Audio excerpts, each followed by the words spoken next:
অশান্তি হলো পুরসুরার আলাটি গ্রামে। বিজেপির অভিযোগ, শাসক দল তৃণমূল কংগ্রেসের কর্মী সমর্থকরা বিজেপি কর্মী সমর্থকদের বাড়ি বাড়ি গিয়ে হুমকি দিচ্ছে, হামলা করা হচ্ছে। আলাটি প্রাথমিক বিদ্যালয়ের 84 নম্বর বুথের বিজেপি বুথ এজেন্টকে বাড়িতে ঢুকতে দেওয়া হচ্ছে না। বাড়ি ঢুকলে তার উপর হামলা করার হুমকি দিচ্ছে তৃণমূল কংগ্রেসের কর্মী সমর্থকরা। অভিযোগ অস্বীকার করেছে শাসক দল। পাল্টা তৃণমূল কংগ্রেসের দাবি, বিজেপি কর্মী সমর্থকরা মহিলা ভোটারদের গালিগালাজ করছিল, তারা তারই প্রতিবাদ করে। উল্টে বিজেপি কেন্দ্রীয় বাহিনীর জওয়ানদের দিয়ে তৃণমূল কংগ্রেসের কর্মী সমর্থকদের মারধর করায়। এই বিষয়ে কে কি জানাচ্ছেন শুনুন বিস্তারিত। 24 আওয়ার্স আরামবাগের রিপোর্ট। কি ঘটনা হয়েছে বলুন? ঘটনা হয়েছে, এরা ভোট দিয়ে আসছিল আর বিজেপির তিনটে মহিলা এখানে বসেছিল। ওরা ফোন করেছে, ফোন করে বলছে নাকি এরা মদ খেয়েছে বলে এদেরকে মার খাওয়ালো। কাদেরকে মার খাওয়ালো?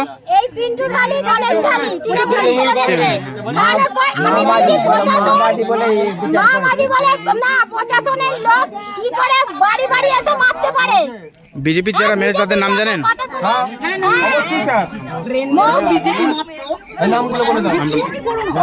পণ্ডিত হচ্ছে বিশ্বজিৎ দত্ত,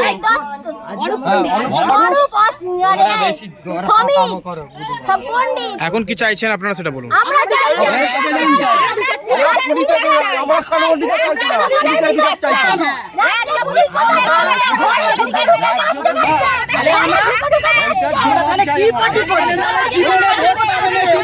এটা কোন জায়গা?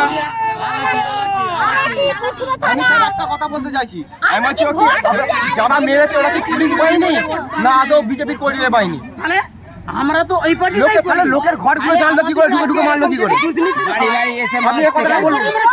বাড়ি কাটা মেরেছে? বাড়ি বাড়ি পুলিশরা? আমি বিজেপি করি, সেই কারণে হচ্ছে তোমার আমি এখানে ছিলাম স্কুলে, অর্থাৎ এবার বাড়িতে গিয়ে ওখানে রাগটা ওদের ব্যক্তিগতভাবে মারধর করেছে। সেই রাগটা ঝেড়েছে আমার বাড়িতে। বাড়িতে বয়স্ক মা এবং বাবা তাকে হটকারচি করেছে এবং ডানা ধরে টেনে বার করে দিয়েছে। গোডাউনে গাড়ি ছিল, ওতে হামলা চালিয়েছে, হ্যাঁ, মোটর সাইকেল। আর যে তোমার এবং ঘর থেকে বেরোতে দেয় না, বলছে ঘর থেকে বেরোলেই মারধর করবে এবং কদিন তো ঘর ঢুকতে পারিনি। আপনার কিছু বলছে না, আমাদের বাড়ির লোক এবং চাবি দিয়ে দিয়েছে জল পর্যন্ত। কারা মারধরটা করেছে? তৃণমূলের। আর একটা টিউবওয়েল ভেঙে দিয়েছে। প্রধান বলছে এরকম কিছু ঘটনা ঘটেনি। প্রধানই তো করেছে। তাহলে অর্থাৎ যদি প্রধান যদি বলে থাকে যে আমি করিনি, তাহলে আমি বাড়িতে গিয়ে দেখে আসুন। একটা টিউবওয়েল ভেঙেছে যে এবং যাকে মারধর করেছে সেও বলবে এবং বাবা মারাও বলতে পারবে এবং আপনারা নিজে চোখে দেখে নিতে পারবে যে কি হয়েছে। আমার ওইটা হয় না বলে আমার নাম তাপস ঢালি। আমি আজকে 84 নম্বর বুথে হচ্ছে বিজেপির এজেন্ট ছিল। সমস্যা বলতে ফোন আমার কাছে ছিল, বারবার ফোন আসছিল, মানে বাড়িতে হুমকি যেমন দেয়, মাথা কেটে নেবো, রক্ত গঙ্গা বইবে, এরকম অত্যাচার। এমনকি এই বাঁশের হচ্ছে লাঠি সোটা নিয়ে এখানে জানলে মানে ওই সোজা ওই পোলটা আছে না, স্কুলের থেকে দেখা যাচ্ছে যে এরকম এলে মারধর করবে, অত্যাচার করবে। তারপর আমরা সেন্ট্রাল ফোর্সকে ফোন করেছিলাম, তারা মাঝে একবার এসেছিলো, এখানে দু একজনকে মারধরও করেছিল। এরা সব ছুটো ওই দিকে চলে গেছিলো আমাদের, আর ওরাও সাইড হয়ে গেছিলো। তারপরে এখান থেকে যাওয়ার পর আমাদের ঘরে প্রচুর অত্যাচার করেছে, লাঠি ফাটি মেরেছে আমাদের, মানে হচ্ছে পেলার কাছে তো ছিঁড়ে ফেলে দিয়েছে। দুপুরবেলা সব প্রথমে বসতে দিতে চাইছিল না, এজেন্ট ছিলাম বলে। আর আমাদের বাড়িতে হচ্ছে যেমন করে আর কি, হচ্ছে বাঁশ ফাঁস নিয়ে দরজায় ঘা মেরে চলে গেছে, বললো রাত্রিবেলা যখন ফিরবে ওদের সব মাথা কেটে নেবো, এরকম কথাই বলেছে। আপনারা কি আতঙ্কিত? হ্যাঁ, এখন তো আতঙ্কিত। সেন্ট্রাল ফোর্সকে ফোন করেছিলাম বাড়ি নিয়ে যাওয়ার জন্য, কেউ আসেনি, বললো একটু পরে আমরা যাচ্ছি ডানান। সেই কারণে আমরা ওই সাইডে ছিলাম, বললো আসছে বলে আমরা বেরিয়ে যাচ্ছিলাম। এটা আপনাদের সঙ্গে দেখা হলো, এই হচ্ছে মিডিয়ার সামনে এই তথ্যটা আমি তুলে ধরলাম।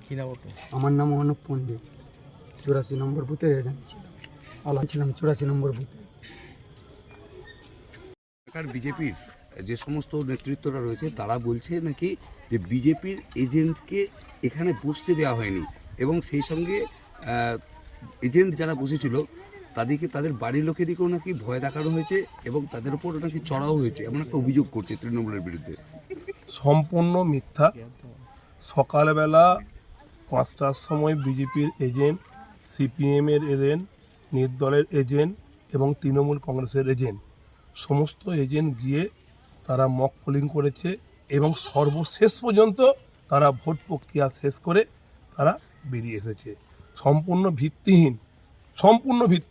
এরা হলো কি সম্পূর্ণ, এরা তো মিথ্যাবাদী দল, এরা তো মিথ্যা কথা বলতে প্রস্তুত। এরা একটা ঢালি পরিবার, এরকম একটা শোনা যাচ্ছে যে একটা ঢালির পরিবার, নাম টাইটেল ঢালি, সেই তাদের পরিবারকে নাকি মানে আক্রমণ করা হয়েছে, মারধরও করা হয়েছে। ঢালি পরিবারটা সম্পূর্ণভাবে তৃণমূল কংগ্রেসের পরিবার। ঢালি পরিবারের আপনার 95% তৃণমূল কংগ্রেসের পরিবার। তৃণমূল কংগ্রেসের পরিবারের ওপরই আক্রমণ করা হয়েছে, মানে কি বিনা প্ররোচনায় সেনাবাহিনীর মাধ্যম দিয়ে ওই বিজেপি লোকেরা প্ররোচনা করে আমাদের কর্মীকে আক্রমণ করেছে। হ্যাঁ, সেনাবাহিনী। এই অভিযোগ অস্বীকার করছেন আপনি? কোনটা? যে অভিযোগটা করছে বিজেপি সম্পূর্ণ মিথ্যা কথা বলছে। ওরা মিথ্যাবাদী দল, তো সম্পূর্ণ মিথ্যা কথা বলছে। আপনার নাম? আমার নাম সঞ্জয় কুমার পাল, তৃণমূল কংগ্রেসের সভাপতি অঞ্চল এবং দিবাজপুর অঞ্চলের প্রধান। আরেকটা কথা বলি, শুনুন। আজকে মমতা বন্দ্যোপাধ্যায় যে উন্নয়ন, মমতা বন্দ্যোপাধ্যায় যে লক্ষ্মী ভাণ্ডার প্রকল্পে আজকে এই এলাকার মানুষ বা মহিলারা স্বতঃস্ফূর্তভাবে যখন ভোটদানে অংশগ্রহণ করছিল, বিজেপিরা এই বুথ থেকে সম্পূর্ণ হারবে নিশ্চিত জেনে তারা আমাদের ওই মহিলা ভোটারদের উপরে গালিগালাজ করে। তারা প্রতিবাদ করার জন্য এবং সেনাবাহিনীকে ডেকে নিয়ে এবং ওই আমাদের কর্মীর ওপরে আক্রমণ করে। আমাদের ছেলেকে কয়েকটা আহত হয়েছে। আপনাদের ছেলেকে কারা মেরেছে? আমাদের ছেলেকে মেরেছে সেনাবাহিনী, সেন্ট্রাল ফোর্স।